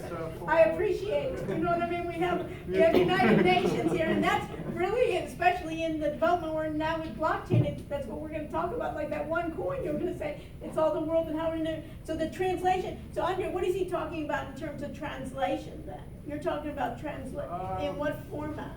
Translation means if you want to do some translation from one text to from one language to other language. So it's So you're going to be basically, I come to this. it's a I come- marketplace for freelancers Oh, for freelancers to do translation. So if I want from Chinese to Russian to English, people come there and then they're gonna be paid in tokens, is that? Pay is WordCoin. It's a token of Okay. platform. So it's a utility token, and it's used You have, like- and you have your own token. Yeah, it's the main idea. So it's let's begin to the interesting thing. It's dev.godfather.com. Wow, okay. So folks, this is- it's Okay, it's so only this is- it's only developable Oh, this version. is- You are the first people who see it. Okay, we're gonna be the first, it- okay, DEV dot Uh, CR what? V. It's Right. not deck. It's Oh, dev. dev. DEV dot CRYPT God, right? Who doesn't want to be a crypto god? Godfather. Right, right. Oh, Godfather. Oh, I thought it was just God, right? So Godfather.com. Everybody got that? Dev.cryptogodfather.com. And what do we got? Did I get it right? Yes? No? Cry, not cry. Crypto. Oh, did I have it? Crypto. Oh, crypto. I. No, then I I got it. worked. It worked, okay. Crypto Godfather, So, community of blockchain specialists, startup teams and investor that pays its members. It's a lot of things in one platform. Firstly, it's good for ICO because you can list your ICO here. You can receive listing and rating for free. Several so you- platforms, several competitors has access to their platform for money. Mm-hmm. You can advertise with banner advertising. You can do your ICO. There is a working ICO constructor on this platform. We can we can go inside and see how does it look inside the constructor. So where do you wanna go? We should go here. Here? I think so. Yeah. You wanna do it?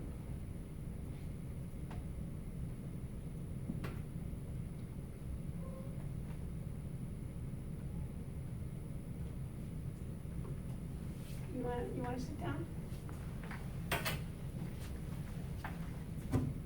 So basically, you're looking for people to do what? Dimitri? I'm basically help to the people to make their own ICO. So it's for. So you're gonna help them? I want all ICO will be on this site, and I propose them with. And you're gonna be like a with- services with to all tools, those people that with do tools ISO. for free. Okay. You can do your ICO here, export website for free, or website of ICO. You can do contract for free based You're on gonna get, Ethereum you're gonna get blockchain. services to new ICOs. Yeah, there are services of platform. It's called ICO constructor, Okay. and there are services of blockchain specialists, of people who are in the marketplace in which platform. I do it only 2 months. It's not ready at all, but You there are want to show us main. that you're basically. There are main. So that's why you call yourself Crypto Godfather, basically giving services for all the people and. Yeah, for all community. And For the whole community. And what are you gonna charge? nothing yet. I will pay I will pay for people. Oh, you're who- gonna pay people. I will pay in the with coin? token of project. It's like type of mining. If you want to do something in this website, for example, you can make a news in website. You can translate this news into several languages. You will receive a token of project. Everybody understand that? So if you help him with his project, you'll get paid. So if they wanna get it translated to Chinese, part of your thing. For example, somebody doing news here. Right. First of all, let's see the constructor. Okay. So it's a big form, a lot of fits, but if you will fill it down, you will understand your project better. It's a difficult thing to. So you get like a little form, right? Yeah, What's your it's ICO name, it's a- what's your end date, where's your video? You help them kind of construct Yeah, by yeah. them answering questions in a Project. form. If you answer of all questions, Right. you have got a technical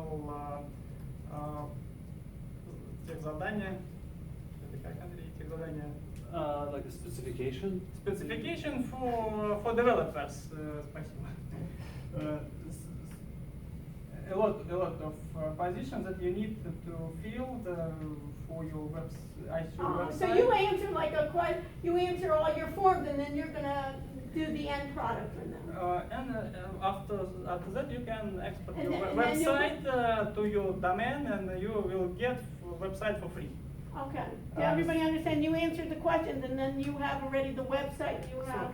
all If right. you want to understand your legal, Yeah, right. And you put up all the questions that they need you to can do. pass Hobby test here.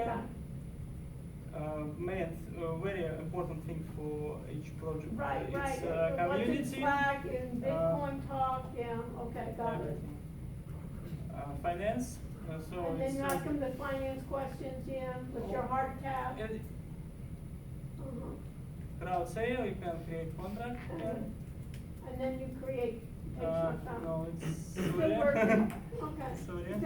It's all right. The bounty campaigns. I would like to do some features, some tools for each part of ICO project. For example, for bounty, I can give a framework for bounty manager to count and distribute tokens for their work.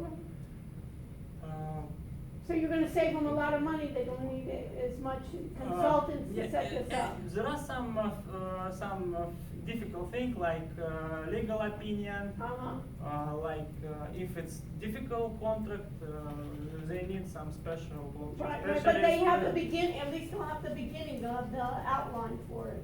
If you want to begin, it's the best way. Right. It's for free. Right. And then you can give it to other people, at least you have like a set.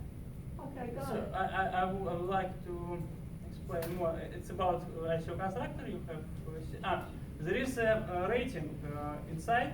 So it's completion rating. It's a technical rating. It's counted by itself programmably, and we will get big base of project of ICO project that's happening now. This rating. And there are also expertise when real life people of this community rate this ICO. It's very You'll have a rating system. yeah, it's rating. It's already made. I'm working on expertise when people who there are two type of experts. It's legal. Right. It's And you'll rate the experts, or you'll have the experts be in your system? Firstly, I will rate expert, and after that, expert will rate ICOs. Okay. I think this part of project will be for money, because expertise I need to pay for experts. I don't. So everything will work with tokens. I've got. I'll show you. Okay, because we're gonna end soon. Maybe if you can do it, wrap it up like in a minute, and then get for me for the students, they can stay with you longer. But what do you want from them? How can they help you? They're mainly business students. Can they help you? And you can see they're from other countries.